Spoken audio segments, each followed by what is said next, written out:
کن۔ پروردگار تجھے محمد و آل محمد کا واسطہ اس مختصر سی عبادت کو قبول فرما۔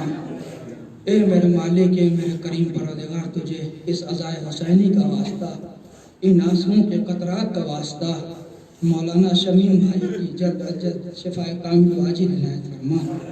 اے میرے مالک، اس وائرس میں عزاداری صحیح طریقے سے نہیں کر پا رہے مالک، اس وائرس کو جلد از جلد خاتمہ فرما۔